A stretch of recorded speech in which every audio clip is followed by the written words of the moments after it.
Talent mistakes that cost CIOs millions, the new AI standards group and who's left out of that AI standards group, and what you need to know about working with Big Four consultants. That's what we're going to talk about here in episode 253 of Transformation Ground Control. Welcome to Transformation Ground Control. Ground Control. The podcast that covers everything related to digital transformation. This podcast features technology agnostic and international discussions related to digital strategy, software selection, implementation, change management, business process optimization, and everything else you need to know to make your digital transformation project successful. Whether you're embarking on an ERP implementation, supply chain transformation, or any other business or digital transformation, this podcast is for you. Now, here's your host, Eric Kimberling. 5, 4, 3, 2, 1.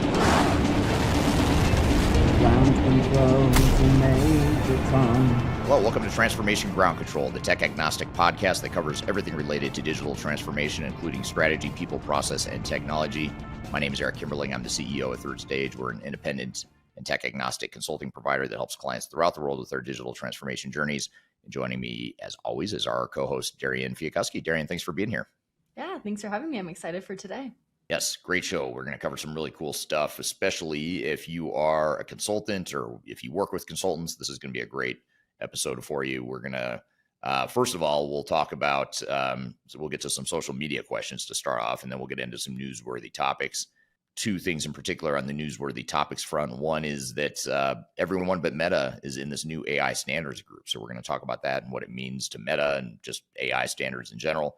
And then we'll also talk about how Google has unveiled a budget tracker framework to rein in AI agent costs. So we're going to dig into that to see what Google is doing to ensure that AI agents don't become too expensive for end customers. And then later in the show, we'll have Jonathan Whipple on the show, who is the CEO of Lander Talent, which is a company that he and I started together to do staffing for IT and digital transformation projects. He's going to be on the show talking about the talent mistakes that cost CIOs millions. So what are those big mistakes that you need to avoid, and what are the things you need to do to build the right team to ensure that you save time and money in your digital transformation and IT efforts? And then later in the show, after Jonathan, we'll have a discussion around what you really need to know about working with the Big Four consulting firms. So a lot to cover here today, but before we jump into some of those topics, Darian, what are some of the questions we've received recently on social media? Yeah, a good first question today. It's, Eric, I completely agree with you. Most failed ERPs are really failed operating model changes. Do you see more success when change is led from the business, COO or CFO, rather than IT? Yeah, great question. And I tend to, if I do have a bias when it comes to digital transformations, it is that I think the projects tend to go better when you have either the COO or CFO as, at the very least, a co-sponsor with IT. Sometimes it can be even more effective or more powerful to have them as the executive sponsor with IT supporting the project. Now, you don't want to exclude IT completely, obviously, because there is a heavy technical angle or component that goes into these projects. But to the person's question and point, which is a really good one, these projects are more about the target operating model and defining what you want your future state to be and what you want to be when you grow up. The problem with IT, just as a broad generalization, which is not true for everyone, but as a generalization, IT staffs or IT teams tend to be more focused on the technology, and they tend to get more into decision making that revolves around technical philosophies versus business needs.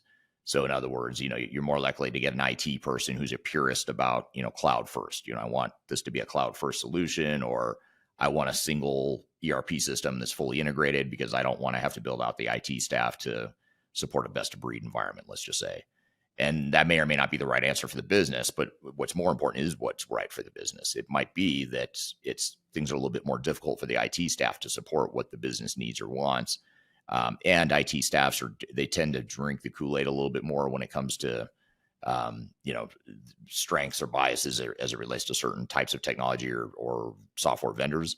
And again, this isn't always true, but as a generalization, you tend to get some of those biases on the technology side that aren't necessarily helpful for building out your future state of the business. So I think if you can get the COO or CFO to be that key executive sponsor, at the very least a co-sponsor, that is a lot more effective in general than just having the IT staff do it. Some of the best executive sponsors I've ever worked with in our client base are COOs, or sometimes at one time we had someone who's the head of HR and talent management was the executive sponsor, and that was really good too.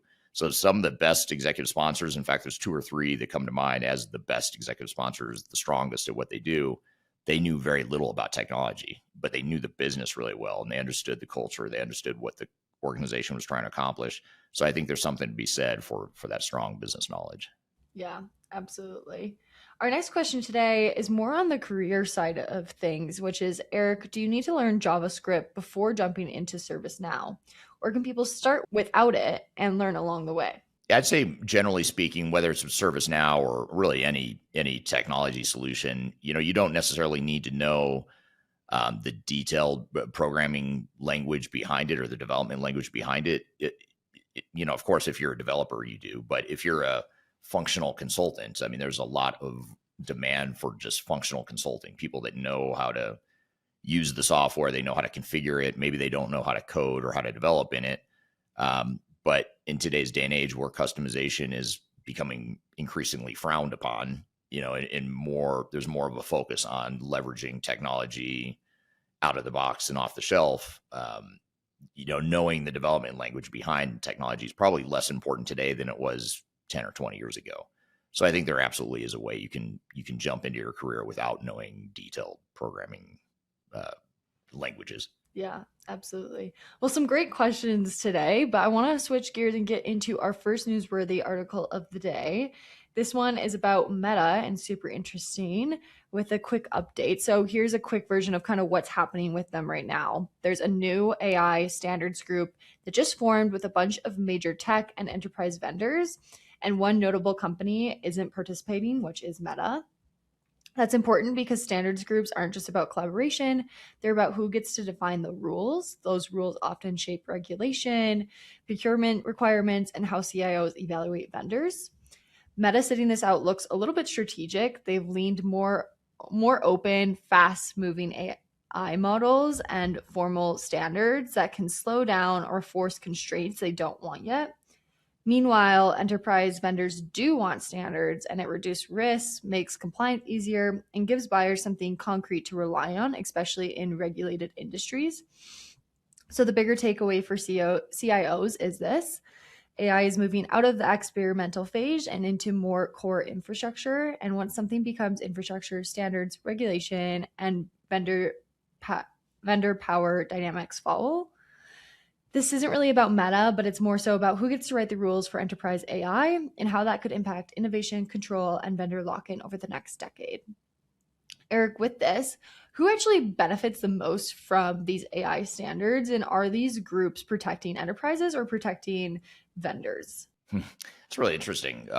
It's a good question. And I was processing as you were talking because I hadn't heard the story. I wasn't familiar with it until now. But I think it's interesting that Meta is not involved, because even if they truly do believe what they say, which I have no reason to think they're making that up, but the part about not wanting to stifle innovation in being in the early stages of AI maturity, it seems like maybe that would be a reason to be involved in the standards board, to ensure that it doesn't take those standards too far or get too stringent on the standards, because maybe there is some merit to what they're saying as far as the need for innovation and flexibility and the ability to change and evolve as an industry.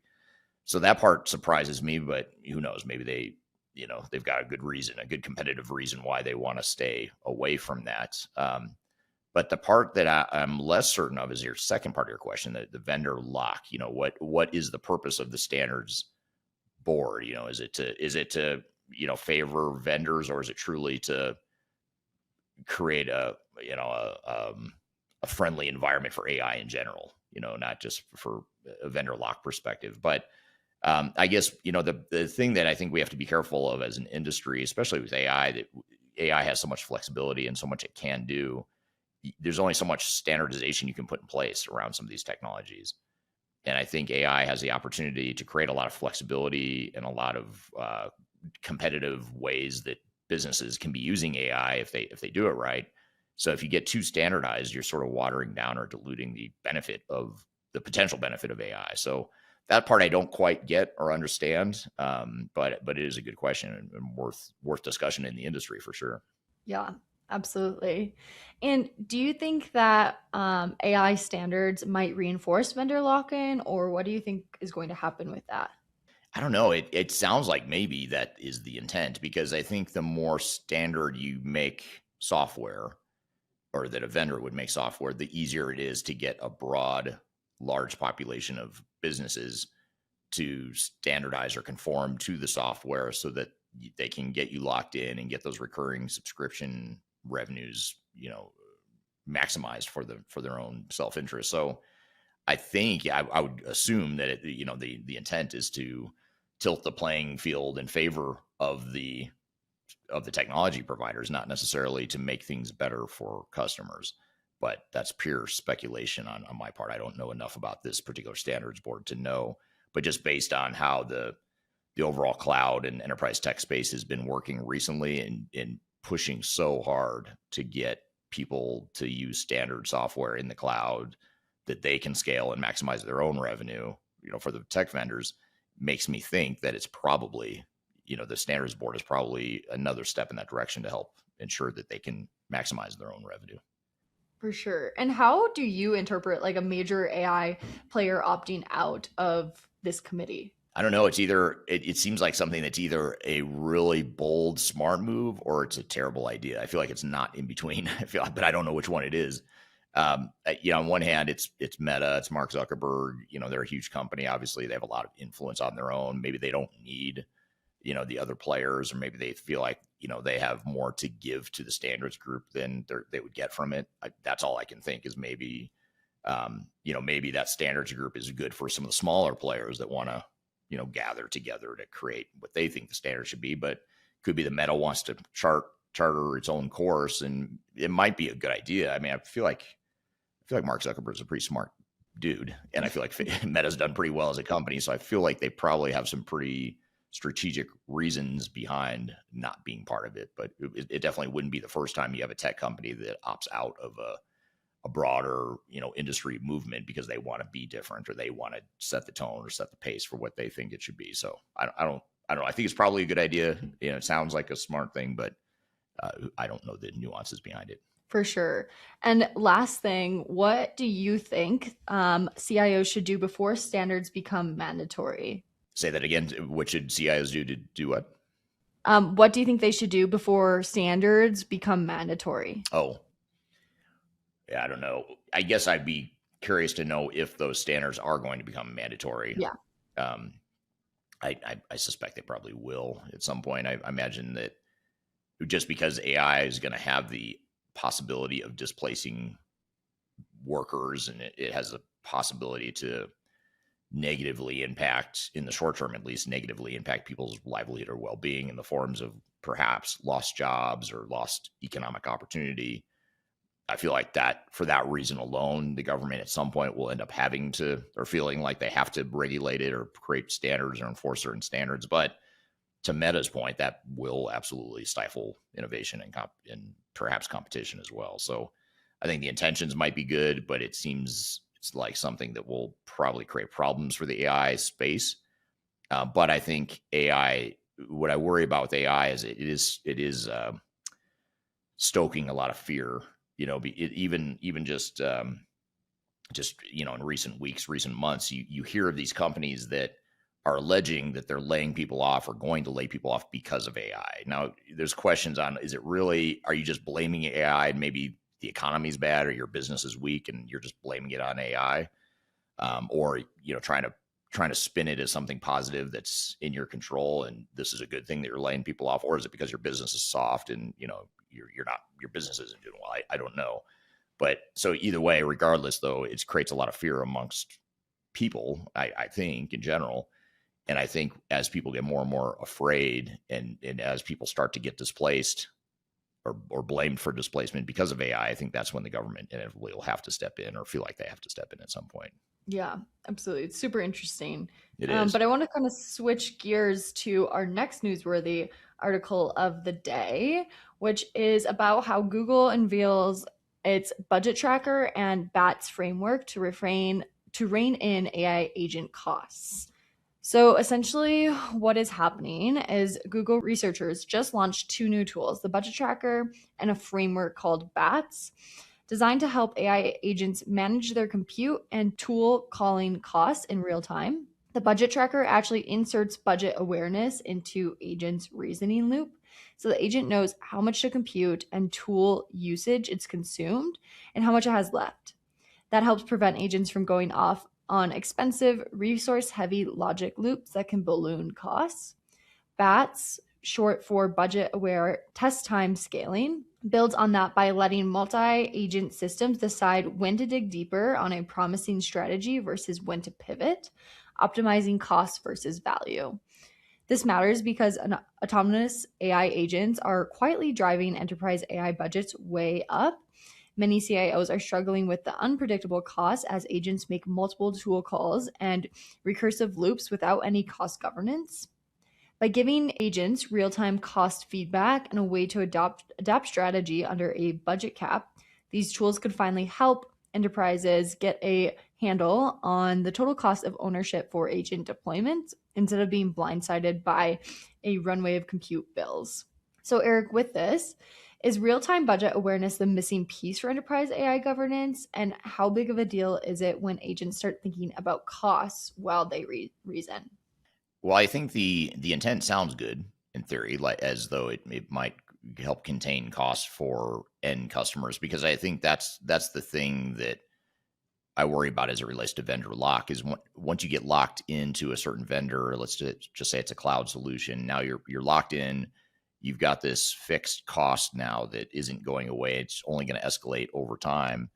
And now you add AI agents, and AI agents can proliferate very quickly in an organization, especially because they make it so easy for people to create agents. But as vendors start to bill for agentic AI, like the number of agents, and start treating the AI agents as users of a system, I mean, those costs can spiral out of control really quickly. So it sounds good in theory, but I guess I have trouble understanding or believing that a big tech company is going to put in its own tool to control costs to the customer when it's actually going to decrease the vendor's revenue.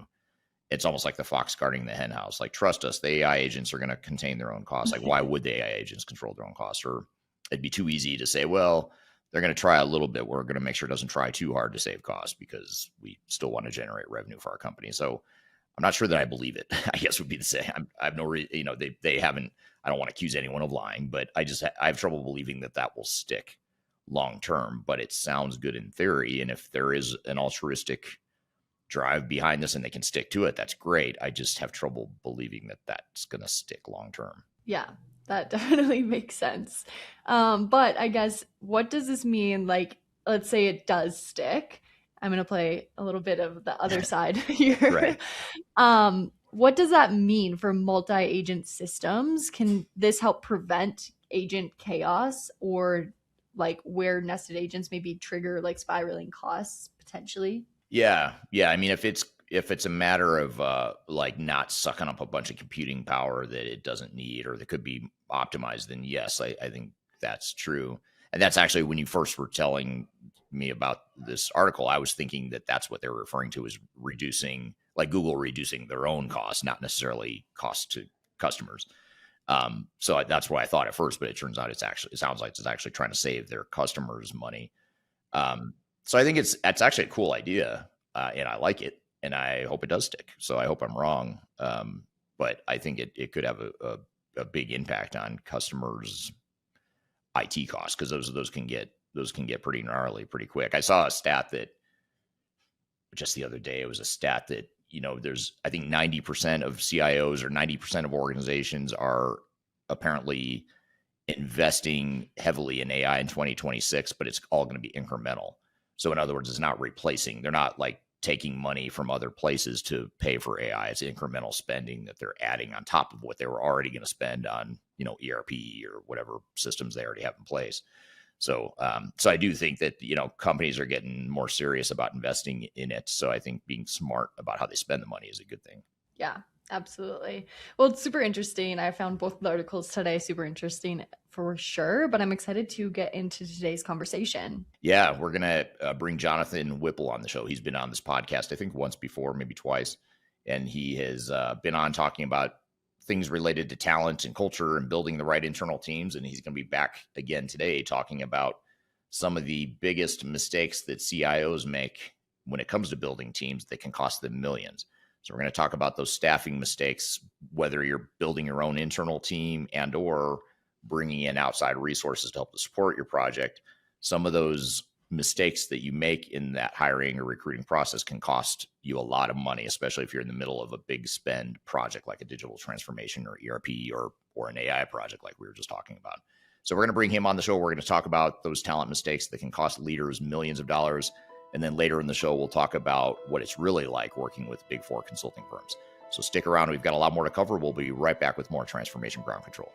How can you see into my eyes like open doors? I'm excited to announce the release of our 2025 Digital Transformation Report.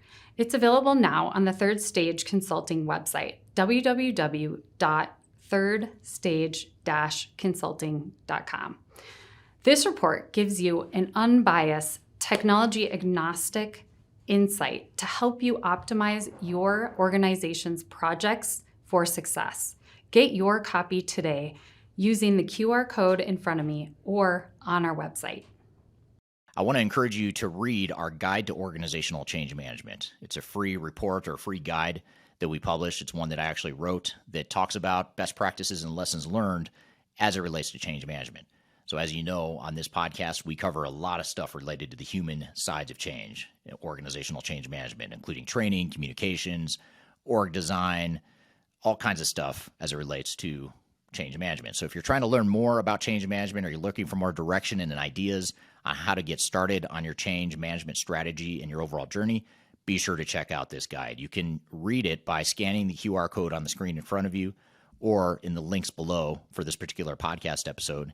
You can find a link to take you to the page that will allow you to register to go ahead and download that and read it for free. So be sure to check it out. It's the Guide to Organizational Change Management, written by yours truly. I hope you enjoy it. Let me know what you think, and hope you enjoy the rest of this episode.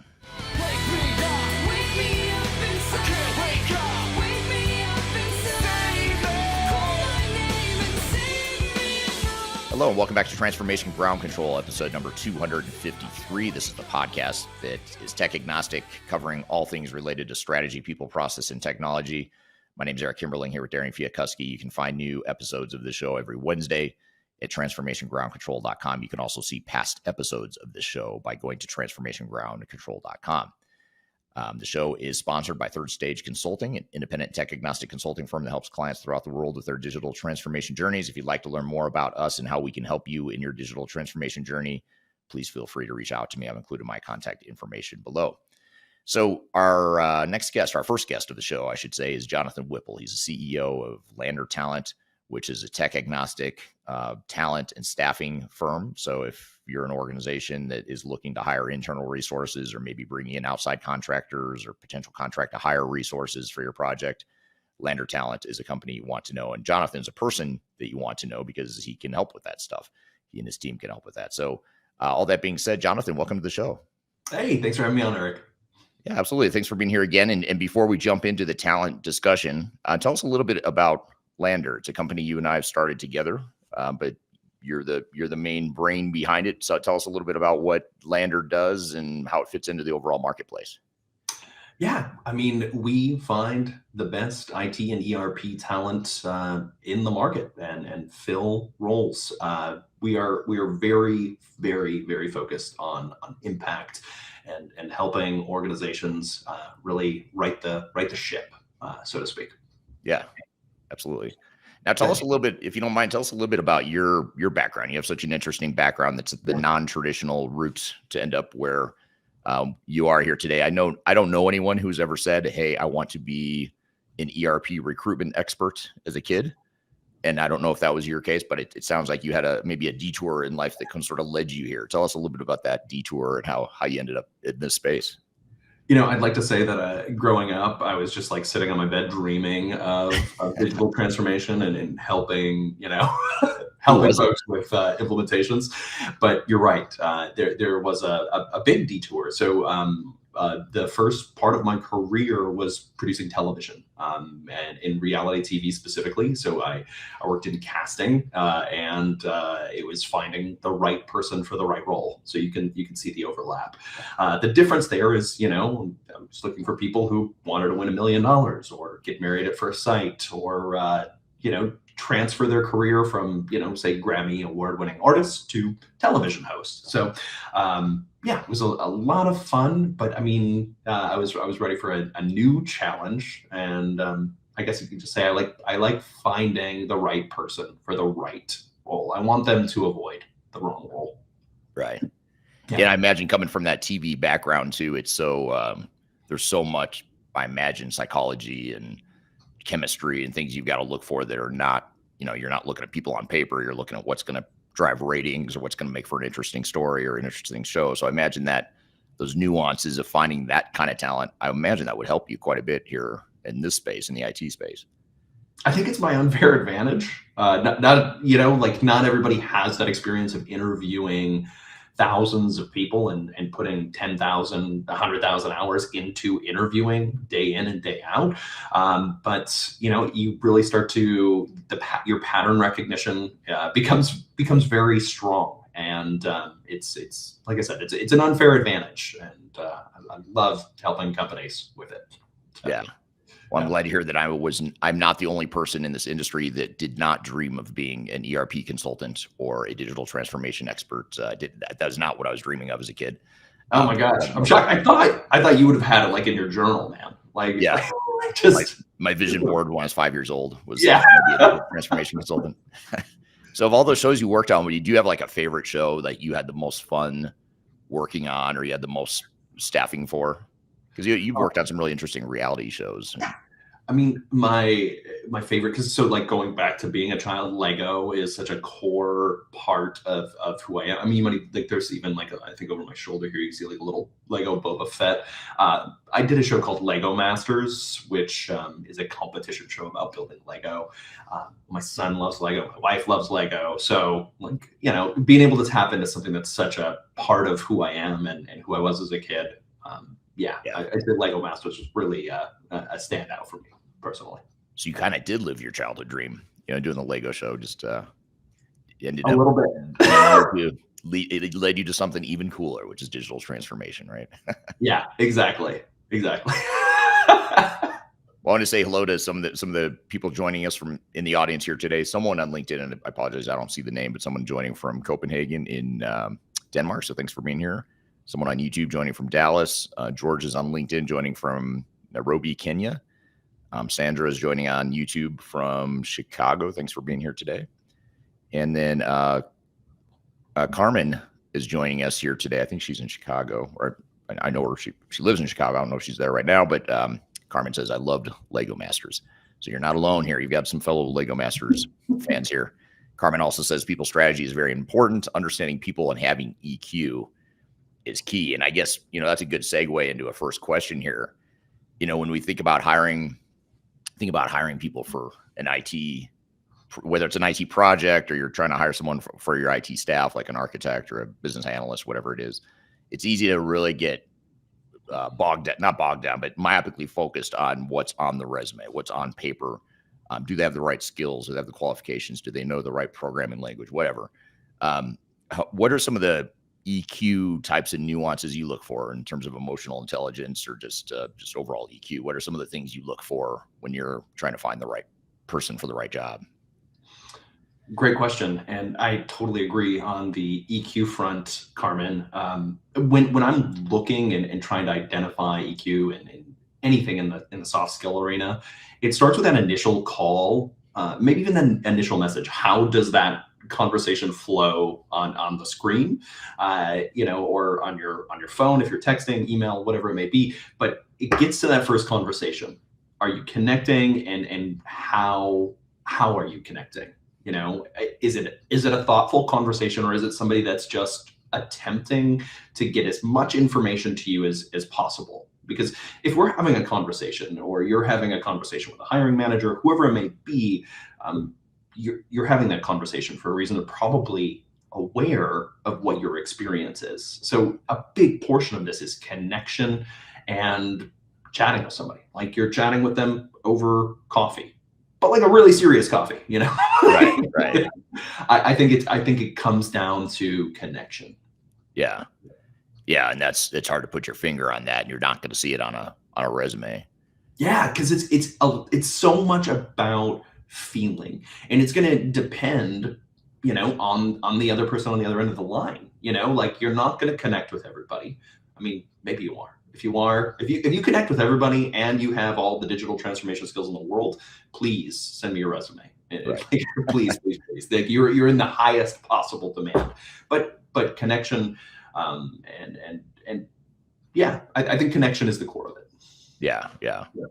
So that's one common mistake that organizations can make is, you know, maybe not focusing enough on EQ and maybe the cultural fit of the person, not, you know, setting aside the skills and the sort of the minimum qualifications. It's that extra piece of it that I would imagine is a big mistake a lot of teams make, or a lot of CIOs make when they're trying to build up their teams.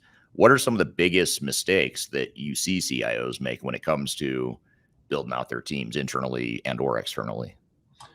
Yeah, I think that the biggest one, like it maybe not shocking, but it's one wrong senior hire. Like if you miss at the top of the org chart, that's the biggest possible miss, because senior hires, they don't miss quietly, you know, like they don't fail alone. You know, you've got somebody whose decisions are going to ripple across teams, across vendors, across timelines. You know, this one person that is a senior hire, I mean, their problems multiply across dozens of people, right? You know, it's not a bad hire. It's a bad multiplier, and that's a problem. Right. Yeah. That makes total sense. Want to just get back to some of the audience questions here. Got someone on LinkedIn joining from Florida. Thanks for being here today. And Carmen is indeed from freezing Chicago. So thank you for joining. I suppose you have nothing better to do than to listen to us talk. If it's that cold out, you maybe just don't want to go outside. Darian's joining us on LinkedIn, says good morning. Thank you for that. And then Carmen has a follow-up here. Connection and authenticity. People buy from people. So it's a great point. That connection that you're talking about, Jonathan, I think that's something that's easy to overlook, especially as we get so focused on like, do they have the right? Do they know AI? Do they know the newest version of S/4HANA? Do they know public cloud? You know, it's like you get so honed in on these technical skills that it can be really easy to overlook that cultural fit. And I'm sure you've seen this too, but I've seen some really smart, very talented people that are just terrible fits, because it's not because they don't have the right hard skills. It's because those soft skills, they don't have the temperament to be a good collaborator or a good listener, or someone that can empathize with change or whatever. I mean, is that something you've seen as well? Absolutely. I mean, you have to be a part of a team. I mean, unless you're working in a complete silo, you're working entirely detached from everybody else, and your outcomes are have nothing to do with other people. Like it's very important to connect. Like if it's not there, like there's a major problem. There's a major problem. Yeah. And it's not just, the person connecting with the organization, but it's also like, you want different types of people that can bring diverse personalities and opinions, but you also want them to be cohesive and part of one team. How do you find that balance, between like, I don't want us all to look the same on this team that I'm building, this project team or this IT team, but I don't want them to be so different that they can't collaborate together. So how do you navigate that when you're trying to help someone put together the right team? It's tricky, you've got to thread the needle, and there's so much priority placed on culture fit today, and I think rightfully so. But I think something that gets overlooked, and is culture add. And I know that's a lot of what you're talking about in terms of diversity and different viewpoints. Culture add is so incredibly important. Being able to, I think when you're looking at things as additive, it's like that game you play in the living room when you're a kid, where you're like knocking a balloon and keeping it up into the air. There's like flair that each person brings. Like as a kid, you're trying to keep this up in the air. What you want to do is have people who can, knock that balloon around, keep that idea in the air, and do something new with it, innovate and bring it forward. The fit is something that you should see. Like if you're looking for somebody, how they're going to fit in the team, but they should add to it. Your culture, ideally with a perfect hire, with an A+ hire, is improving in a way that you don't see yet. Like that is the ultimate unspoken goal. That's what I hope happens. Right. Yeah. Well, very well said. Harwinder on LinkedIn says, good to see you, Jonathan, and Eric together. So thank you for that, Harwinder. I think it is a pretty awesome combo myself, but I'm biased, I'm a big fan of Harwinder, and I totally agree. I think we're a great combo, and Harwinder, love you, man. That's awesome. Here's a really good question from VJ on LinkedIn. VJ says, how do you strike the right balance between building in-house expertise and bringing in outsourced talent? Which approach do you think pays off better in the long run? I love this question because it's something that a lot of our clients struggle with. A lot of the clients you've worked with, I know over the years, have struggled with this. How do you find that right balance? What's the right answer? Is there a right answer? Oh man, it's funny because VJ, this is honestly so much of what Eric and I talk about every day because it is a fine balance. I think it's incredibly important to have the right in-house talent. You have to have somebody that can check whoever it is that you're working with.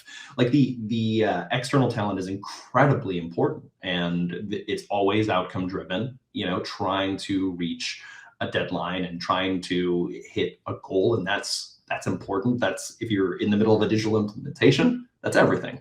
But who owns it? Who is making sure that this is getting done? And more importantly, who is making sure that this is going to have the impact that is required, that you're hoping for once everything goes live, once everything is done, once every goal is met and every milestone is achieved. You need somebody on the other side. So many companies and so many teams wait until the end or wait until like, whoa, I didn't even know I needed this. So I am very happy that you're asking that, VJ, because it's sorely missed. Yeah, it's a real thing, and it's easy to err too far on one side or the other. We've had some clients who will say, "Hey, we're just going to outsource this entire thing to outside contractors or a consulting firm." We've had other clients that say, "We're going to do it all ourselves. We'll just hire the people and manage them ourselves." I think the reality is you need somewhat of a balance. I mean, you want to build. You don't want to be over dependent on consultants or software vendors for sure, but you also don't want to miss out on the outside expertise that can help make the project more successful. So I think that's, and plus, if you have some internal staff to help manage the project, you're just more likely to keep it on track and have a team there that's representing you and looking out for your business interests, not just trying to push technology or push a technological agenda from the outside. So absolutely. Here's, a couple other, comments here. Carmen clarifies that she's not slacking off. She's actually working, loves turning into our crew. Have a great day. Very Merry Christmas. So thank you for that, Carmen. Merry Christmas to you as well. Merry Christmas. And there's a couple really good questions here in the audience I have to get to. These are good ones. So this is from Sanjay on LinkedIn. Sanjay says, how do we foster a culture of continuous learning and innovation within our IT team to avoid employee stagnation and burnout? So once you've got the team, how do you keep them motivated, keep them learning, innovative, keep them from getting stale or maybe too focused on internal stuff? What have you seen work there? That's a great question. And it's going to be specific to each individual team. But for me, I'm a bit of a nerd. So I love learning and I love nerding out with other people. So one way that then I love to do this. It's kind of the same way when you're sharing the television show you're binging, like right? Like I've been watching Stranger Things. Here's this thing I love about it. Have you seen this show before? Like you have to get just as excited about learning as you are about the things that fill water cooler talk. So if your water cooler talk can transform into this exciting thing that you're learning, that is the dream scenario. And I think that it's happened quite a bit in the last few years, very specifically around AI, because everybody is dabbling with it at this point, right? Or everybody is like an expert, but like if you look back 18 months or 2 years ago when people were first like, oh, ChatGPT dropped. This is available, to me as a consumer. Like, here's what I'm using it for. Think about that piece of using AI for the first time. Think about the first time you used something like social media. What's the first time you used Twitter or Facebook? And oh, wait, I can do this and I can update this. Nerd out about the thing and make it exciting. What you want is that exchange of ideas and information. And oh, wow, I learned this. You learned that. Well, I actually dove into this YouTube channel last night and started to figure it out. Yeah.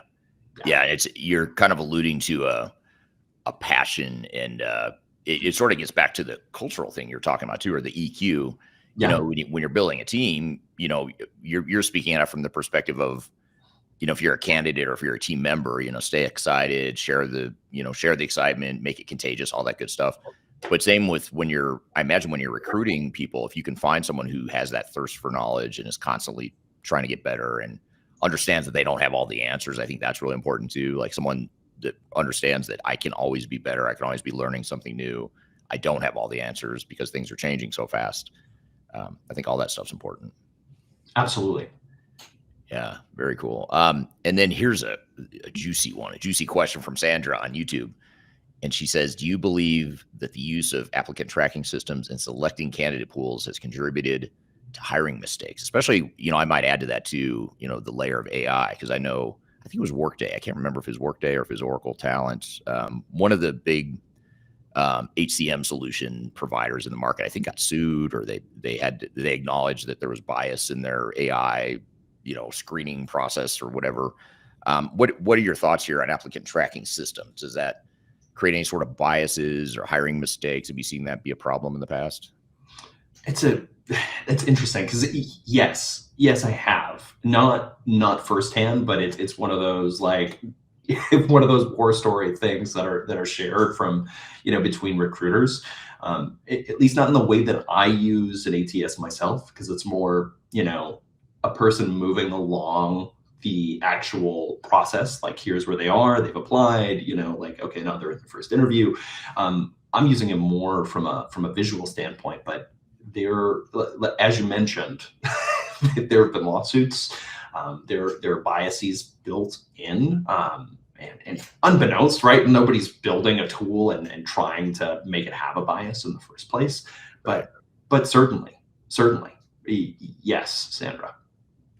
Especially when you combine that fact with what you were talking about earlier about, needing to focus on more than just the hard skills that show up in an applicant tracking system, the culture and the connection, all the stuff you were talking about, the quest for learning, that doesn't necessarily show up in an ATS. So you've got to look beyond, ATS can be one tool, but you don't want to be overly dependent on that to determine, who the best candidates are, I would imagine. Absolutely. I agree there. And I think that there is now quite a bit of light at the end of the tunnel in terms of that. So if you think about like early iterations of AI kind of predating all of us using it day to day, it certainly has been built into, ATS systems for a while.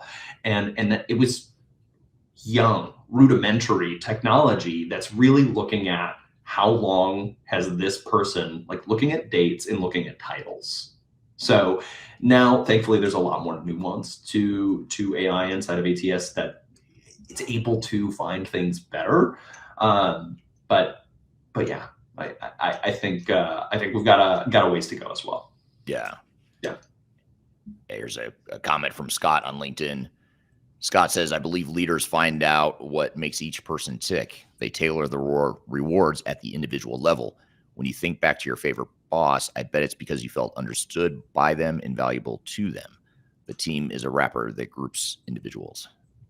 It's a really interesting point, Scott. So thank you for that.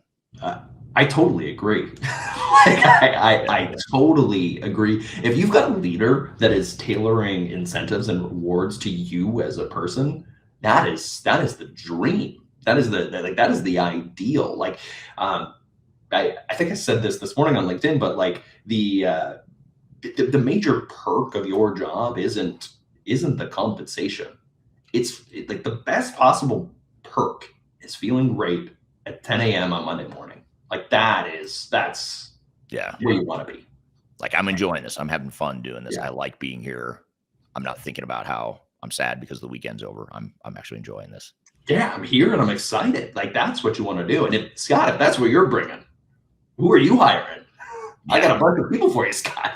Yeah, exactly. I've got just the team for you, Scott. Come on, Scott. And I know a guy, Scott, that can help you continue building that team. He's on the screen here with me. Here's a longtime listener, Laik, and I apologize, Laik. After all these years of you listening and watching, I should probably know how to pronounce your name. So I apologize if I'm mispronouncing it. But thank you for joining again today. He's got a long comment here that doesn't all show up on the screen, but I'll read it here. Laik on LinkedIn says, balance is the key. You need an internal team that owns the outcome and stays focused on real business success. But you also need outside talent that truly knows the vendor software and can challenge it in your favor, like a devil's advocate on your side. That's why working with a smaller firm can be a smart move. They are often closer to the work, more hands-on, and more willing to speak up when something doesn't make sense. So I think that's very, very well said. The balance, I think, is really important. I think that's back to what you and I were talking about, Jonathan. Just, you want to build that internal team. You also want to leverage outside people, but you don't want to go too far to one extreme or the other. Absolutely. I think you want the advocate in both directions. I like the way that Laik said that. Absolutely. Yeah. Yeah. Here's an interesting question from Darian on LinkedIn. Darian says, how do you actually assess connection in a hiring process without relying on gut instinct alone? So, and maybe another way to put this would be, how do you develop that muscle? Like, if I'm not used to looking for that and I don't have a strong gut instinct one way or the other, what am I looking for when I'm trying to assess someone's connection, cultural fit, fit with my overall team, all that stuff? It's a tricky one because it's an intangible, like it's so hard to really sum it up, but it's important to find a place for that to fit on the scorecard. So I think it's measured in silence. Silence, I think, is probably the biggest indicator. It's the biggest thing that you can measure and see. So if things stop flowing, some silence is good. You want to be able to have pauses and have breaks and have that. But I think silence is probably the biggest way to assess it in terms of something that you can look for. But that's on the it's adverse, it's negative, right? So I think that's the easiest way. And a lot of it is measuring with your gut. So when you say silence, then it's almost like if you're interviewing a candidate, talking to a candidate for the first time, and it's just flowing, there's an energy and a spark between you and the candidate. It's like you said, flowing. That's a good indicator. But if it's not, it just stops, then that might tell you there's not that connection. There's not that that interest on either or both sides, and getting to know one another, whatever the case may be. Not because you're bad people, but maybe it's just not the right personality fit or whatever. You got it. If it's not there, it's not there. And silence is the indicator. Yeah. What about the opposite, though? Have you ever had a situation where this person is just perfect cultural fit? I mean, I'm connecting with them. There's a good energy. I think this is going to be a good vibe or fit with whoever I'm staffing or placing this person to. But then they get in there, great cultural fit. People like them, but then they don't have the hard skills, or they don't maybe have the technical chops that you thought.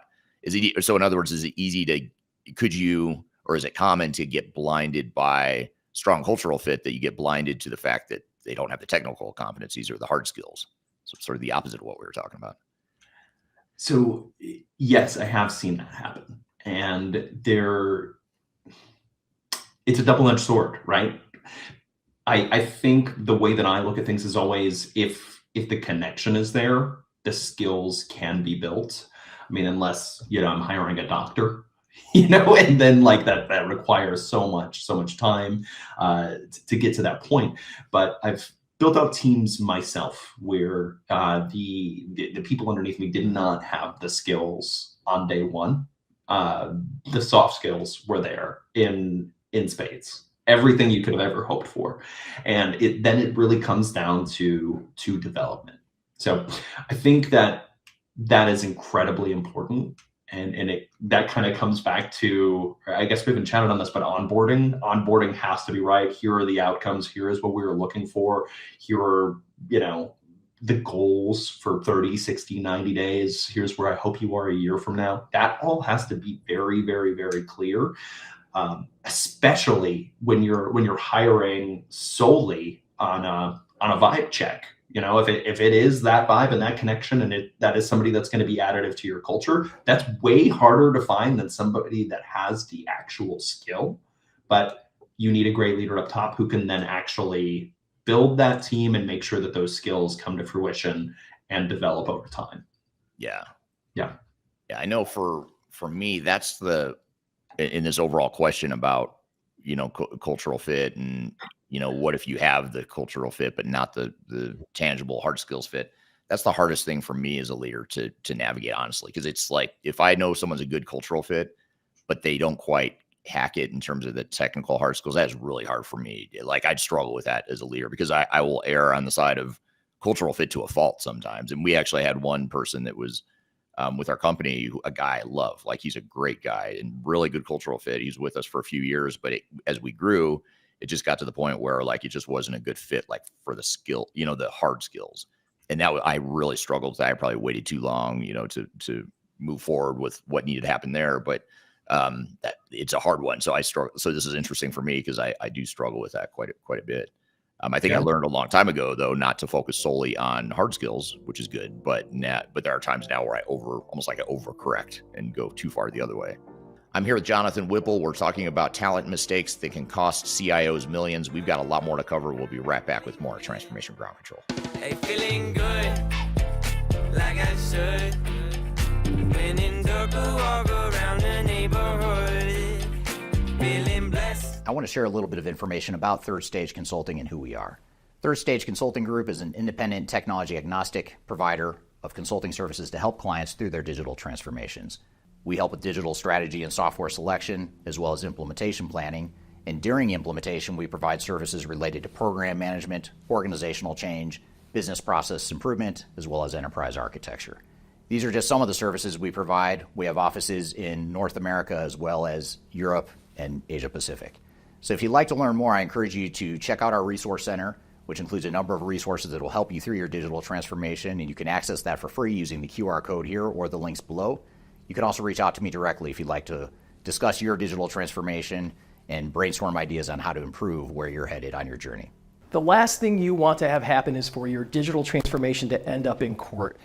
I've been doing this for 20 years and I have seen everything. My name is Marcus Harris. I'm a software and technology attorney focusing my practice on drafting and negotiating software-related contracts and litigating software disputes across the country. Feel free to reach out to us at taftlaw.com. We'd love to talk to you about the litigation process and what you can expect. Feeling good, like I should.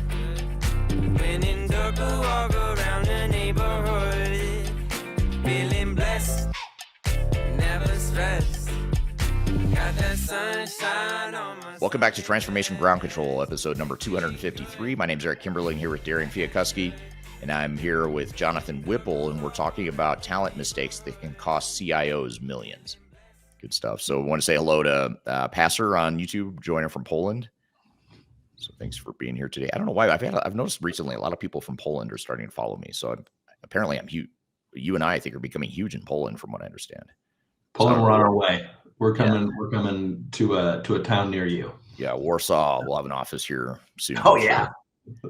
Here's another really good question from Darian on LinkedIn. Darian says, "What capabilities must never be outsourced, regardless of budget or timelines?" So are there certain like deal breakers or showstoppers where you say you need to have this person in-house, or maybe the opposite too? This person you don't want to bring in-house. You want to bring in an outside expert to help you in this area. That's such a great question. And I think it's always going to come down to what the organization needs themselves and what they prioritize. But I think ownership over specific lanes should always be in-house. You need somebody who owns the finished product, or the post finished product, somebody who that's going to fit into their lane, and that's something that they're running with. So whoever owns it at the end, that is not something that should be outsourced. The person who sees, and we were just talking about this the other day, but sees this become boring, that's what you want. Right. Yeah.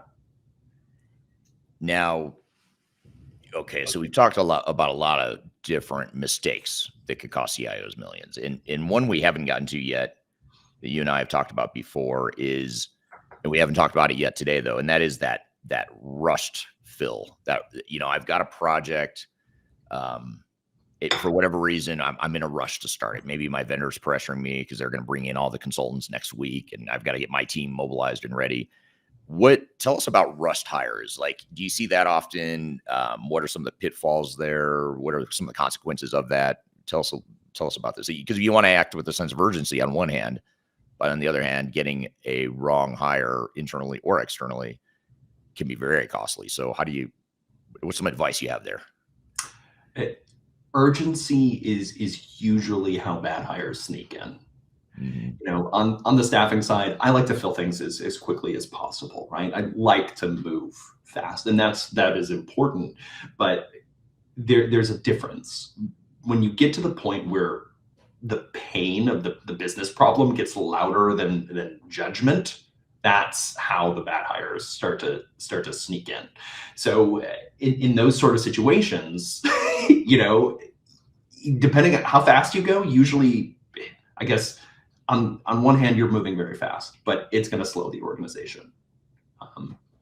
So yeah, I think it's a lot of deferred pain. So you want this short-term relief, but ultimately you're going to pay twice to fix it. So you still need to maintain structure in your process and really, make sure that you're hiring the right person. Right. What about at the senior level? When you're looking at senior hires, yeah, what are some of the mistakes or pitfalls of that, of potentially getting that kind of a hire wrong? Like let's call it a project manager, or maybe it's if you're a CIO and you're hiring a director of enterprise applications, or, some senior person within your IT organization. Tell us about maybe a lesson or lessons from making bad senior hires. Well, bad senior hires usually trigger other bad hires, so it kind of goes back to what we were chatting on earlier of it's a multiplier. You hire the wrong person, they make the wrong decisions, suddenly timelines get pushed out. Suddenly they've hired the wrong person. It's kind of like when you have this big, if you look behind my desk right now, all the wires are tangled up. Like once you finally determine, oh shoot, this is the thing I have to fix, right? Like I've got my monitors out, I've got to change this, or in this case, the bad senior leader, you have to untangle the rest of the mess, and now you've got 6 months added on to your implementation time. You've got 2 other people leading different things that you need to remove. You've got different processes in place that actually are not impacting what you need them to impact. It's untangling all of this mess that was created from one single leader, and you got to get it right. Yeah. And, you talked about triggering other bad hires, which is actually a really good point. I hadn't really thought of it that way before, but it's a great point that you bring in that senior person. If that's a bad hire, whether it's a cultural bad fit or just whatever it is, now that's going to spread and propagate in the form of other candidates that person ends up hiring that maybe is also a bad fit. But also think about the decisions that senior leadership on an IT team make. Something as significant as, we are going to rip out our ERP system and put in SAP, or we're going to put in Microsoft. They just make these decisions that, on the surface may not sound like a bad thing, but they might be making these decisions based on their own biases and, You know, if they're not a good fit and they're not going to be around for the long haul, you know, you're going to inherit these decisions that they make, and that may not be what the rest of the team wants or what's right for the business. So that's the other thing too, is it's like major technological decisions end up getting made that are going to affect your company for years to come, and that alone could cost you millions, you know, if you go down the wrong path of the wrong technology or a flawed digital strategy or whatever the case may be. 100%. Yeah, that's the worst when you see that. I mean, I always, you know, those are hard to undo too, because a lot of times once those decisions get baked, you can't just unwind it all. Even, you know, just because that senior person didn't work out and they left, you're still stuck with, you know, you've inherited these decisions that were made, you know, by the predecessor. Absolutely. Yeah. What about we haven't talked yet about role definitions. Mm-hmm. So when you're hiring, tell us about maybe some common mistakes or challenges with having clarity around what it is you're hiring for. Like, it's not enough to say, I need to hire an architect. Well, what do you need? You know, what do you want from that role? Tell us about, you know, what some of the common pitfalls are here. When success isn't clear, failure gets so expensive. So it has to be clear what somebody does in their role. A lot of times roles, they tend to, you know, you're trying to put yourself out in the market and share an exciting role, an exciting opportunity, right? Like, a job description doubles as duties and marketing for what your company is. So you want to attract the right person, but a lot of priority is placed on that.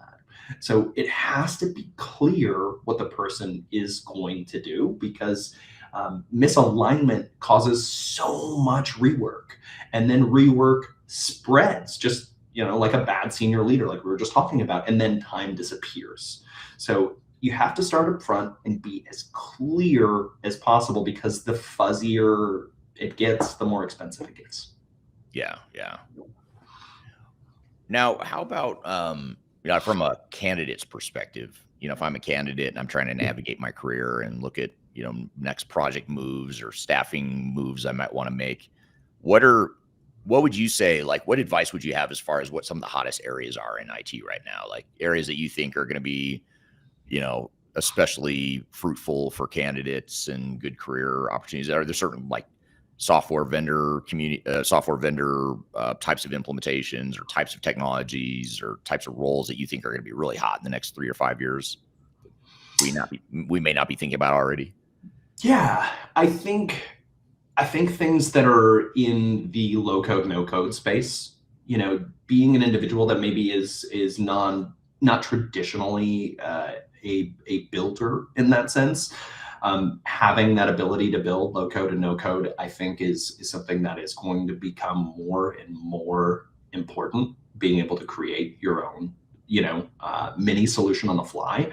I think things in the AI space, specifically on ethics and governance and how that AI works, is something that's is going to be very interesting.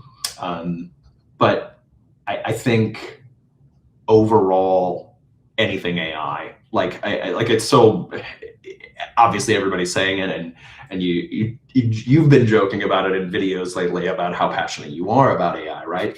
But it's how does AI plug into things, and how does it work, and how can you move faster? And I think also thinking very non-traditionally.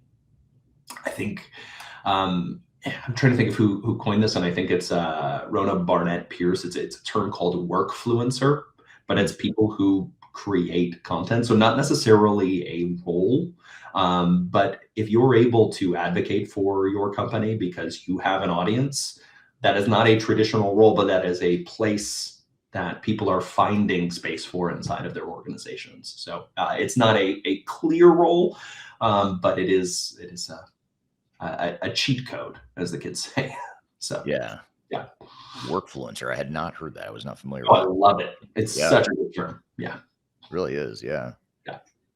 How do you think AI affects our jobs going forward? I know that's a really big charged question, but you know, you hear all these, especially in the consulting space right now, just given that's what I'm most familiar with is consulting.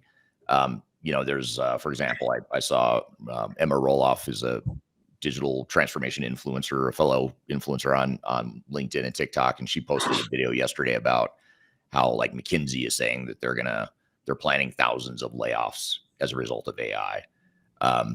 So how do you see AI affecting the job market? Because you hear everything from AI is going to replace millions of jobs to, oh, it's not going to replace any jobs. It's just going to make us all better at our jobs. And the answer might be somewhere in between. But what do you think is going to happen with AI? How is it going to affect what you and I do and what others listening here today, our careers in general?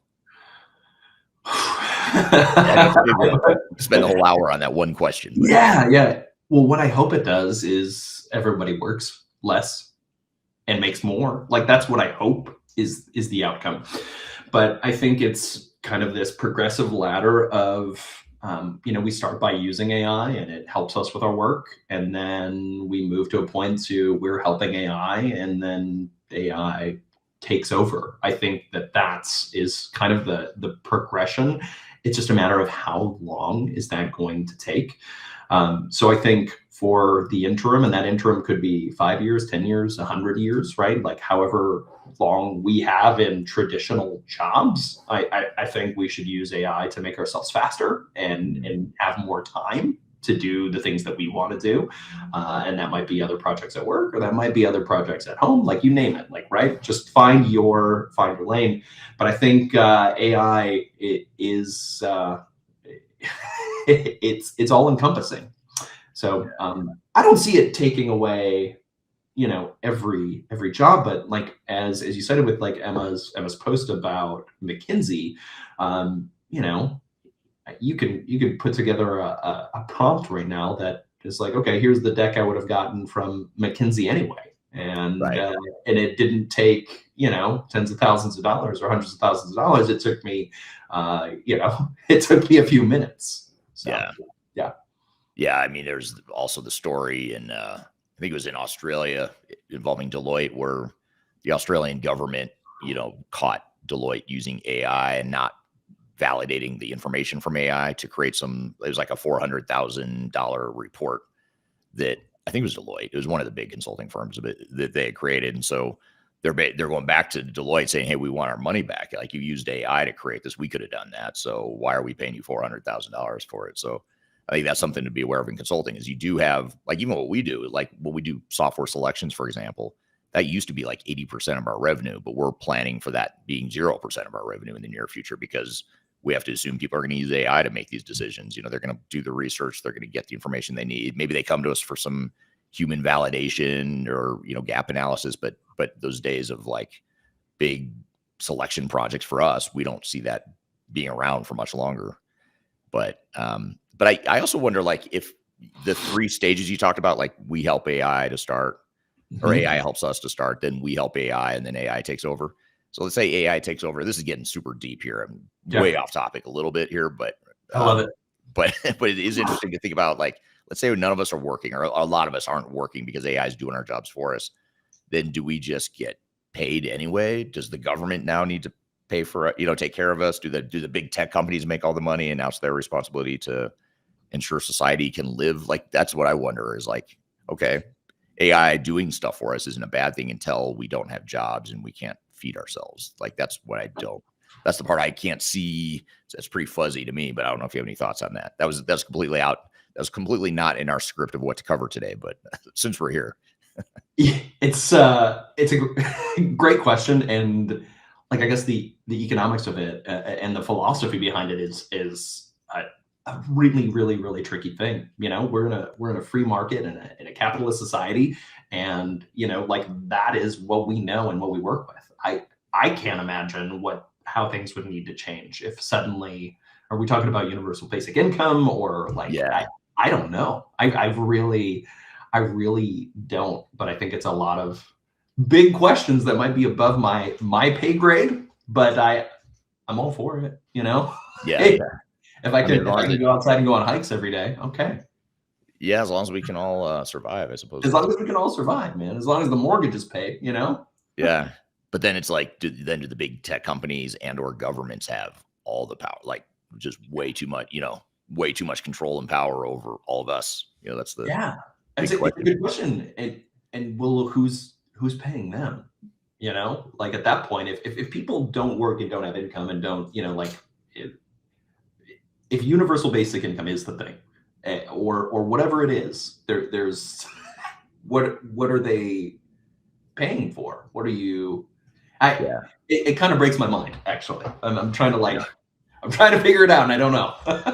I'm having flashbacks to taking that intro to philosophy class in college, in university. That's how I feel. I feel like we're deep into philosophical meanings of life sorts of questions here, which is fun, but I don't know that we're going to answer that today. Although if the audience has answers, I'd love to hear actually the audience's take on this whole thread of AI and what it means to our jobs and our livelihood in the future. I'd love to hear your thoughts. What are your predictions for 50 years from now? How will have AI impacted us, presumably our kids and grandkids, all that good stuff? Yeah. In fact, we already have one comment or response to that from Pastor on YouTube. Pastor says, if we could get that low code crowd to develop and sell or use tools, AI could create jobs too, I think. I like that. I think there's a lot of, I like that. It's like, I don't really know, and that's where I am too. I don't really know how this is going to unfold, but it's a good prediction there. So we were talking about job definitions before I took us down this completely random tangent involving the meaning of life and AI. We were talking about job roles and descriptions. We've talked about, the intangibles of hiring the right team. We've talked about, the balance of internal and external resources. Anything we're missing as far as, if I'm a CIO trying to build the right team for my IT staff and or my digital transformation project, anything else that you could think of as far as pitfalls or big mistakes that executives often make? Yeah, I think there's a tricky one, and it's not hiring for the problem. Like a lot of times, especially if everything's flying and working perfectly, you're hiring for experience. You're looking at past titles and time in a specific seat instead of what the current need is. So you run into stagnation, right? Work that doesn't move, and you've got this weird gray period where people are waiting for momentum to show up. So I think this tiny little rule of thumb that experience is not output. So, look for great resumes, but remember, whatever the role is, you need a solution. Right. Yeah. Past wins don't ship future results. Yeah. What do you have any examples of candidates that you thought were like, without naming names, but just examples of candidates that you thought were particularly strong, like just a really good, you kind of knocked it out of the park, and maybe one that was like, oops, I messed that up. That wasn't a good fit, that person I placed on this project. Do you have any like examples of like lessons from both extremes, like maybe extreme success and extreme failure? Well, first of all, I've never made a bad placement. I'm totally kidding. I know, but if you I wish that were the case, because you can't always see that. So, so in terms of like placing the wrong person in the right role, like there's certainly been experiences, and it's hard to zero in on one, because I also look at casting and look back at that as well. It's the double-edged sword of soft skills also, right? So you find this incredible person who has all of the experience, maybe they've worked for FANG, right? Like they've worked for Meta or, Google or you name it, and they've got all of this experience, and you assume when you drop them into a smaller organization, this person that's, the LeBron James of their lane is going to be perfect.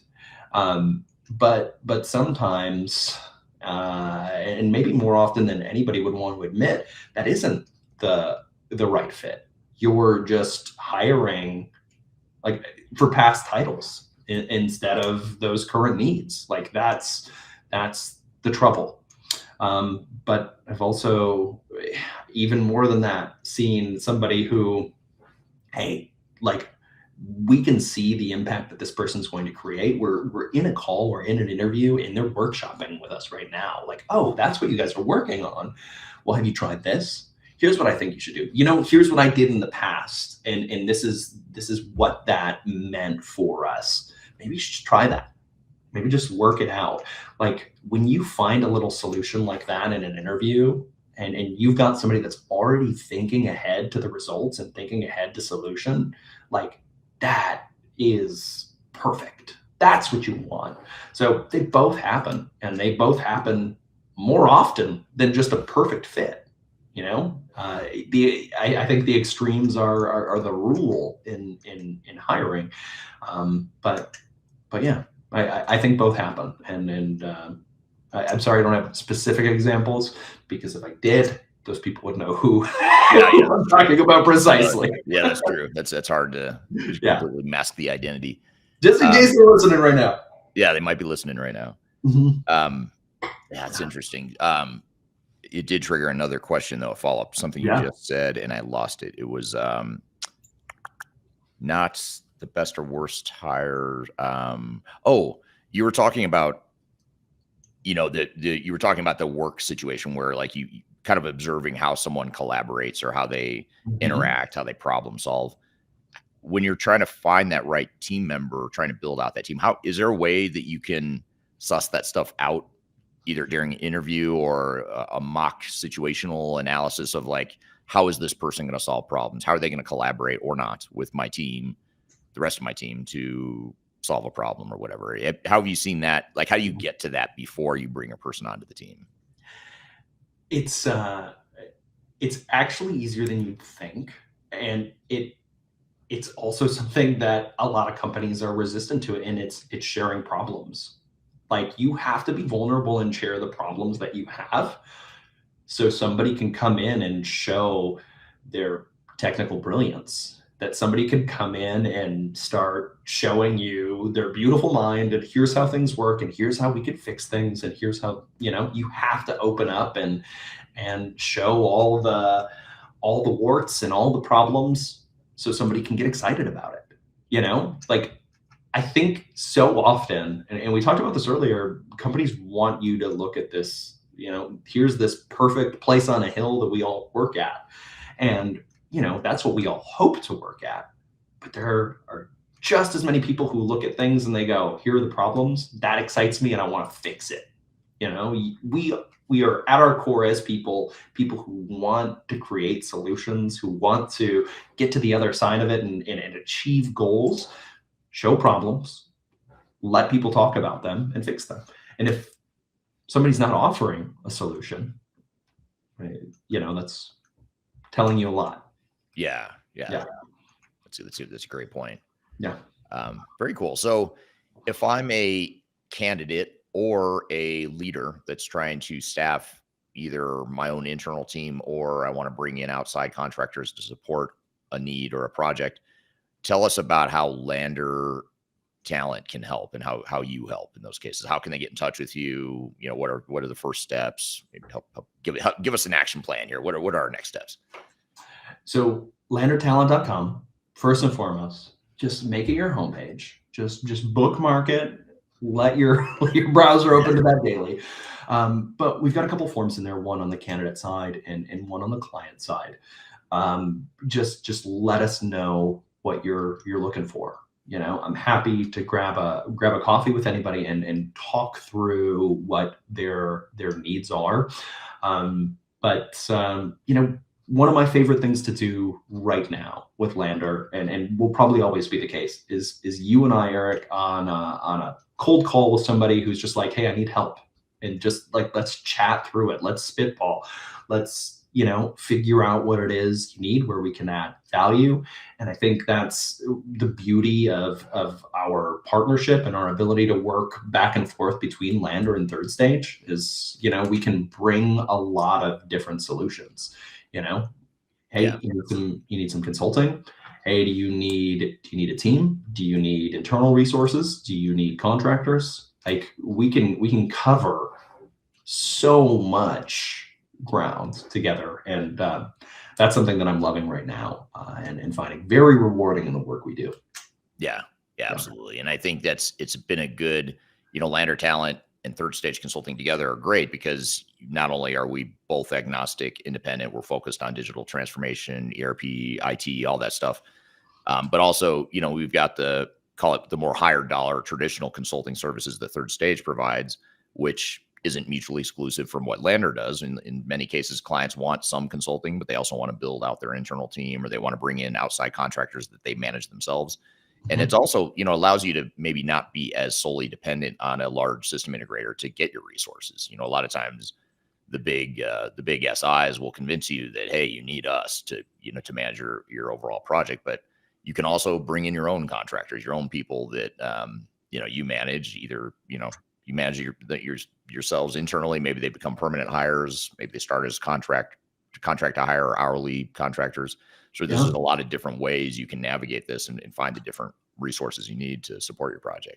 All right. Thank you, Jonathan. Great conversation. And thank you to the audience for the great questions there as well. We've got a lot more we're going to cover as it relates to that conversation. We're going to build on some of the threads that we were talking about there and do a quick debrief and follow up on that conversation. And then we're also going to talk about, in our last segment, we'll talk about what it's really like working with Big Four consulting firms. So we're going to cover that and more in just a moment. But first, we're going to take a quick break. We'll be back with more Transformation Ground. I met her in a club down in Old Soho, where you drink champagne and it tastes like Coca-Cola. If you're about to embark on the jungle of digital transformation, check out my new book, Welcome to the Jungle. It's a book that just came out in late 2025. It's my second book, and it's a book that focuses on digital transformation failure case studies and talks about the lessons and takeaways from that. It's 300 pages packed of all the lessons and things that I've learned from having been an expert witness in lawsuits related to digital transformations, and also with our team helping clients recover some of their failed projects. I've included as many lessons as I could possibly fit into one book here. You can read this book. You can order it anywhere in the world in hard copy format, which is this format here. You can get it in paperback. You can also get it electronically as well. Scan the QR code right here or go to the links below for your copy. Hope you enjoy it. Let me know what you think. Are you looking for ways to promote your product or service to enterprise technology decision makers and influencers throughout the world, like the ones who listen to this podcast? Major Tom Productions creates media, events, and influencer marketing for B2B technology providers. Our productions are exciting, educational, disruptive, and effective. Most importantly, they create results. Our content is unlike any other in this industry, engaging, influential, and trusted by technology buyers and influencers throughout the world. Each month, our productions reach hundreds of thousands of targeted buyers and decision makers who trust and engage with our honest and tech-agnostic content. With long-tail viral results and engagement with our content, Major Tom Productions provides a way to reach your target market and create awareness, calls to action, and a connection with potential customers. So, collaborate with us today. Learn how we can feature your product or service on podcasts such as Transformation Ground Control, Journey to S/4HANA, and Journey to Dynamics 365. We can also feature your brand on our YouTube channel called Digital Transformation with Eric Kimberling, which boasts over 100,000 subscribers and over 2 million video views per year. You can also participate in our in-person events, including our Digital Stratosphere Conference. Contact us today to learn more. We can tailor a marketing campaign that works for you. We look forward to helping more people learn more about and become engaged with your brand.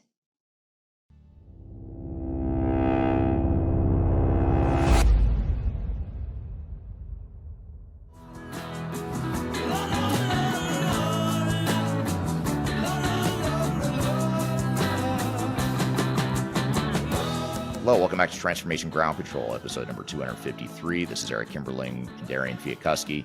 You can find new episodes of this show every Wednesday at transformationgroundcontrol.com. And this podcast is produced by Major Tom Productions, sponsored by Third Stage Consulting. If you'd like to learn more about how we can help with your digital transformation journeys, please reach out to us. I've included my contact information below. And if you're a software solution provider and you'd like to collaborate with us on this podcast or any of our other content, please feel free to reach out to Major Tom Productions. I've included contact information below for that as well. So, Darian, we just had Jonathan on the show. We were talking about some of the big talent mistakes that can cost CIOs millions of dollars and a lot of time, lost time and heartache and headaches and all that stuff. What were some of your thoughts and takeaways from the conversation? Yeah, I always love when Jonathan comes on. I feel like he makes a lot of great points and has a lot of great advice as well that he always gives the audience. I feel like the audience always asks really great questions as well. But a couple of follow-up questions from the conversation. I really found the part interesting when you guys were talking about senior hires as a negative multiplier within an organization. So why or how do poor senior decisions ripple into timelines, morale, vendor relationships, and future hires? Besides the fact that obviously they're hiring maybe potentially other people and those can trickle down. Is there any other factors as well that plays into that? Yeah, if you have a situation where the person is not a good cultural fit, or they make a decision that's not aligned with what the business needs are, or if they come in with an unrealistic plan that doesn't really fit the situation of the organization, that alone can demoralize the team pretty significantly, because you lose a lot of trust, you lose a lot of the support that you need from the front lines, from the masses that are going to be supporting this project, and that are ultimately going to determine whether or not this project is successful and whether or not you're going to get the business value from it that you'd hope to get. So that's how these decisions can trickle down or create this domino effect of not only future bad hiring decisions, it may be poor technological decisions or technological decisions that don't fit the needs of the business. And if you have those things plus unrealistic timelines and decisions that just don't make sense for the organization, that absolutely affects the business outside of the decision itself that may not be ideal or may be flawed. It's also affecting the other people, because then they see that and they become demoralized, or they lose support or excitement for the project. Absolutely. And going to the rush hiring and artificial urgency, how can CIOs distinguish between real urgency and vendor manufactured urgency when it comes to hiring? Yeah, good question. I think I would go in, if I were a buyer of technology, I would go in with the assumption that any urgency that I feel is coming from the vendors, and it's probably manufactured. It reminds me right now what we're going through in the cloud space with, a lot of companies still trying to make that move from on-premise to cloud applications. It reminds me a lot of Y2K, in the late 90s, when organizations were freaking out and scrambling to replace all their technology so that, when Y2K hit, it wasn't going to crash the computers. In hindsight, I was young at that time. I was just starting my career in the late 90s, right during that mad rush to upgrade. And I remember at the time thinking like, oh, wow, this is a big deal. Everyone has to replace their technology, because that's what I was told. I was told that by the consulting firm I worked for. And it's just what you heard in the industry is like, oh, everyone's, doing these massive upgrades and they need to do it now, because once Y2K hits, the computers might all crash and society's going to shut down. Well, you look back on it and it's like, well, there was not a single blip at Y2K. So was that ever really a risk, or was it just the vendors getting people in a state of panic? And and you look back on it now, and the whole premise of Y2K, or the flaw with old systems prior to Y2K, was that the old programming languages had two-digit years. So like 1998 would just be 98 would be the code for that year. And people were worried that once it hit 2000, then 98 would go to 99 and then go to 00. And once it went to 00, all the computers would crash because they wouldn't understand, wouldn't be able to transact stuff because now it's zeros. But now you look back and you're like, was that really ever a thing? I'm not a super technical person, so I don't know if it was. But the fact that not a single blip anywhere in the world that I can recall, nothing happened, that tells me that probably was a manufactured mad rush, because some people didn't upgrade and they were fine. They didn't have computers crashing. The lights didn't go out, the power didn't go out, airplanes didn't crash, all the stuff that people thought would happen. None of that happened. So it does make me wonder if that was all manufactured. But what we're experiencing right now is absolutely manufactured. and that you have to, you've got to move to the cloud now. We're going to sunset our old products. You've got technical debt. You're not future proof. You're using a lot of fear. The industry is using a lot of fear to drive technology and to create this false urgency. So I think to answer your question, as a buyer, you have to go in with the assumption that they are going to create a false sense of urgency, and it may not be urgent for you. It may be that your technology is so old and outdated and you've outgrown it that you should replace it, but you shouldn't be replacing it simply because your vendor tells you they're going to sunset their product, or they tell you that you're not future proof, or you've got technical debt. That's just all, FUD based, fear, uncertainty, and doubt based sales tactics. So that's what I would do if I were a buyer. Yeah, that's a great point. And what a great conversation today between you and Jonathan, and some really great tips too. Yeah. He's always got great advice, and his backstory is super interesting with the Hollywood casting background, which is unlike anyone else I know in the tech space. So he's got a very unique perspective there, which is very cool. Well, good. Well, we're going to continue on this thread of consulting and a little bit of career talk, I suppose, in this next session. But we're going to play you a YouTube clip of a video that I posted recently about what it's really like working with Big Four consulting firms. And this video is created both for people that are in consulting, in terms of managing your career, but also organizations that might be thinking about hiring or working with Big Four consulting firms. So I want to peel back the curtains a bit and share some of my experience, not only working for one of the Big Four consulting firms earlier in my career, but also just having worked with so many clients that are hiring and managing or struggling to manage Big Four consultants right now. So I'm going to play you this video clip, which will probably trigger some of you, and I apologize in advance for that, because if you are a proponent of Big Four consulting, you're probably going to be triggered by this video, because I'm not painting the most flattering picture of Big Four consulting, but I'm also not here just simply to bash them. So I want to be constructive in terms of what it means to you if you are going to work for or work with a Big Four consulting firm, just to be aware of some of these pitfalls. So we'll play the video and we'll come back and talk about it here in just a moment. I certainly see the value in Big Four consulting firms, and I understand why a lot of organizations hire the Big Four consulting firms. For some organizations, they trust the name. Other organizations might be using those same firms as their auditors, so they feel a connection or a need to use that same firm for their digital transformations. Other firms may be mandated by their boards that they use a blue chip, well-known consulting firm. Whatever the reason may be why you work with a Big Four consulting firm may be very well justified.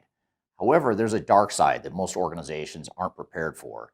And what I want to do today is share what those dark sides are of working with and hiring the Big Four consulting firms, not necessarily to change your mind and to convince you not to work with them, but just so you know going in what those risks are, so that you can manage the risk and manage the consultants rather than the consultants steamrolling and managing you.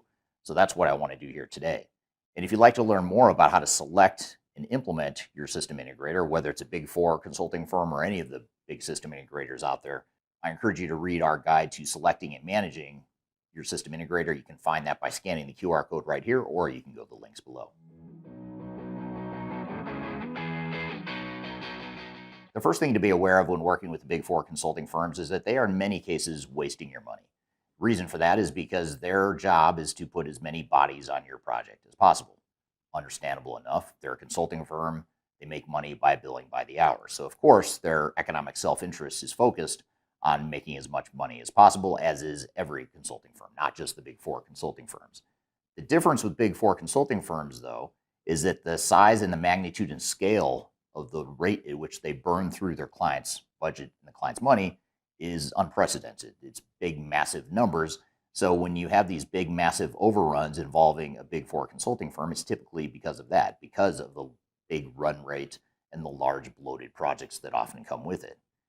Now, the thing to keep in mind, again, true for all consultants, not just the Big Four consulting firms, is that they are spending your money. So the work and the value they think they're providing, whether it adds value or not, is your money, yet oftentimes organizations don't have visibility into how that money is being spent, what value they are or aren't getting for it.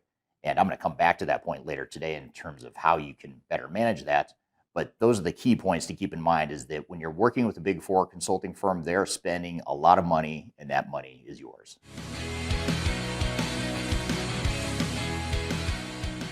I mentioned how the Big Four consulting firms, and all consulting firms for that matter, have a vested interest to maximize their billable revenue and their billable hours. That's how they make their money. It's understandable. But the other issue here is twofold. One is that the big four consulting firms staff these projects with such size and scale that a smaller project isn't worth it to them. They won't typically touch a smaller project that doesn't involve dozens, if not hundreds, of resources on a project. So the size and scale of the economic misalignment is very large for some of these big four consulting firms.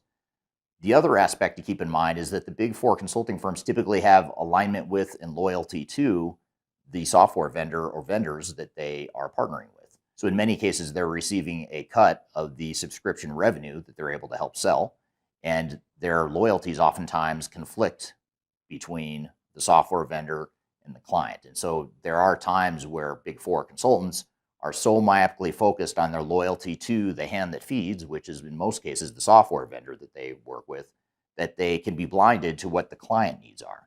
And in my opinion, if you're a client and you're hiring a big four consulting firm, they should be focused solely on your needs, and the alliance should be solely focused on you without having to worry about that conflict of interest between what your needs are from a business perspective and what the technological needs are from the vendor perspective. And those two things oftentimes come in conflict a lot more often than you think. So it's important to recognize that there is economic self-interest, as there is with any third party, and you just need to make sure you reconcile those and manage and mitigate those risks that go along with it.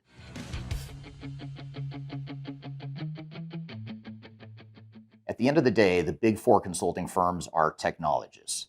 The technology they implement is what they focus on. It's probably why you hired them, because they're experts in certain technology or technologies, and their job is to design, build, and deploy technology. That doesn't necessarily mean they're going to design, build, and deploy technology that works for your business and optimizes your business. You could have a consulting contract that has been adhered to 100%. They've delivered everything they said they would deliver.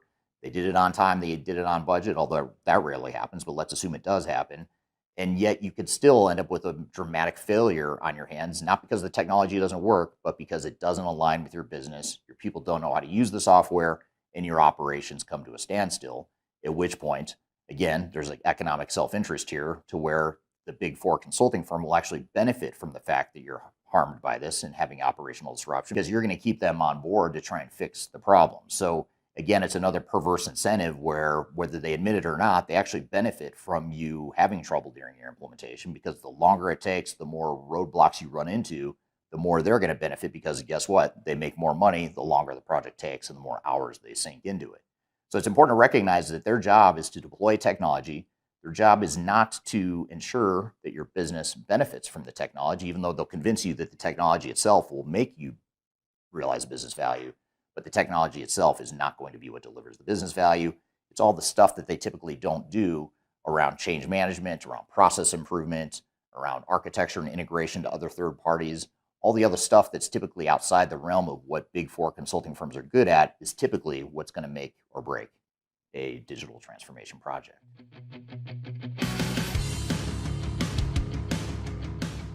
One thing that large organizations tend to forget is that they manage the system integrators.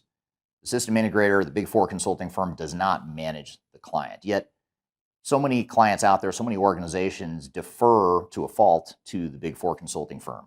They defer to their expertise. They trust them, which is okay to a certain extent, but too many organizations take that too far and treat it as an open checkbook, as an open project plan, as just to have free reign over how the project is run.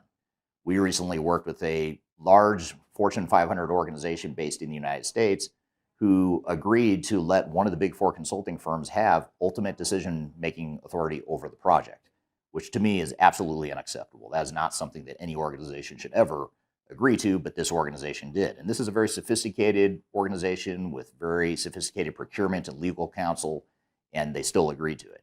Now, the reason this is such a big deal is because it's not their project. Even though they're the experts, this is your business. They are one contractor. They're merely one piece of an overall transformation program. So there's no reason why you'd want to defer the entire project to them and have them manage you.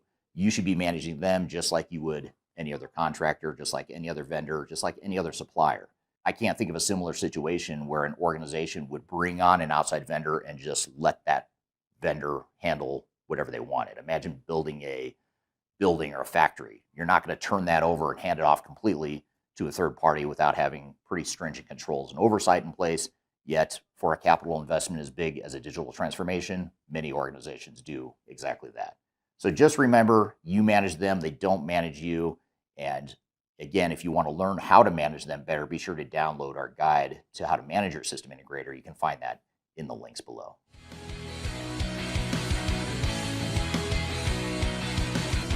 Now, the biggest thing that the Big Four consulting firms don't want you to know is that you don't need them. Yes, they have the brand cachet. Yes, they have hundreds of thousands of employees throughout the world. Yes, they have a lot of experience with some of the biggest technologies in the world. Yes, they have some very smart people there. I'm proud of my background and experience having worked at one of these Big Four consulting firms, but at the end of the day, you don't need them. If they're not a good fit for you, if they're burning through your budget, if they're reckless with how they manage the project, if it just doesn't feel right, you may want to consider either replacing or at least augmenting them with other resources. Some examples or alternatives you might have is to go with a larger mid-tier vendor, especially if you yourself are a mid-size organization and you're working with one of the Big Four. It might be just overkill and too much complexity and too much overhead for an organization like you. You may decide to keep a core group of Big Four consultants for certain point areas of expertise and then bring in other contractors to help you with other pieces of the project. Now, Big Four consultants are really good at resisting this and convincing you that this is a bad idea because you'll have too many cooks in the kitchen or you need one point of accountability, whatever the case may be. But you don't want to listen to that because that is absolute garbage. That is turf protection, and that's a defensive move on their part. So if you need to bring in third-party resources, you should do so. If you need to bring in quality assurance or independent program management oversight, do that. And again, that should come from someone other than your Big Four consulting partner. And to be clear, and just as a disclaimer, that is a service that my company, Third Stage Consulting, provides, and that's a service we commonly provide to our clients that have hired and work with some of the Big Four consulting firms. And then the other option is you yourself can go to the open market and get independent contractors to manage different parts of your transformation.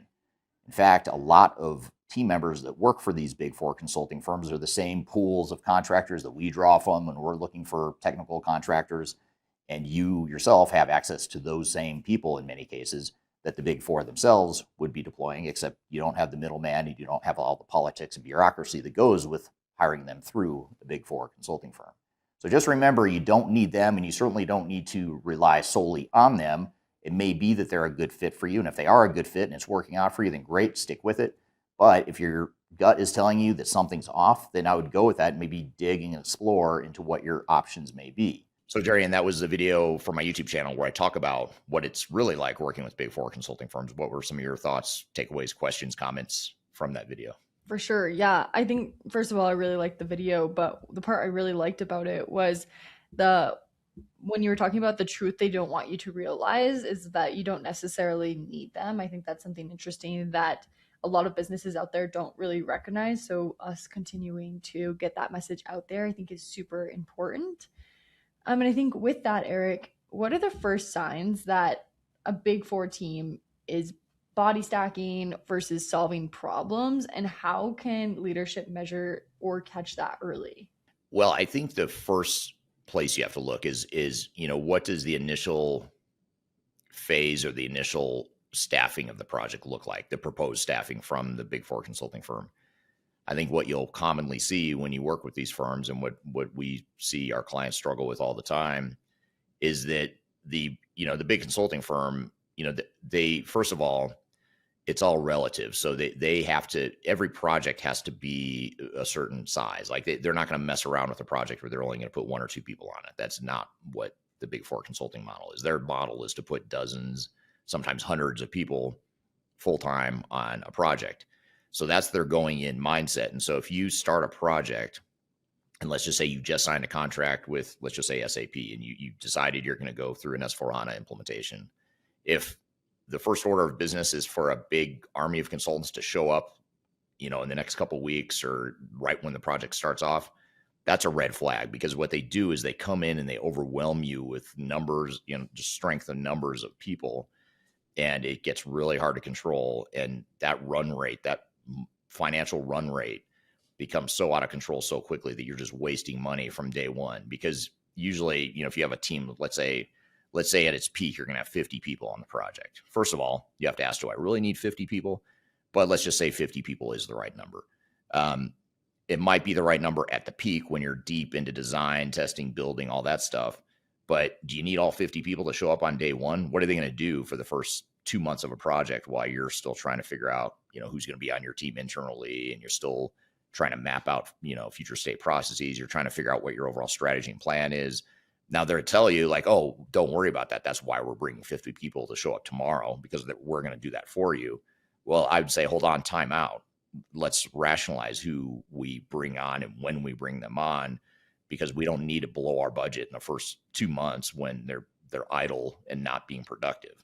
Now, the problem you have to recognize too is that there is an inherent conflict of interest, because the big SIs actually benefit from you overspending and taking too long and being inefficient with your use of consultants. That actually benefits them. So there's an inherent conflict of interest built into the model to begin with. So you just have to recognize that. I'm not saying that means you never hire them or that they're bad people or you shouldn't work with them, but it does mean you have to manage them. They want to manage you because they want to manage your budget and make sure that they can consume as much of your budget as possible, because that's in their self-interest.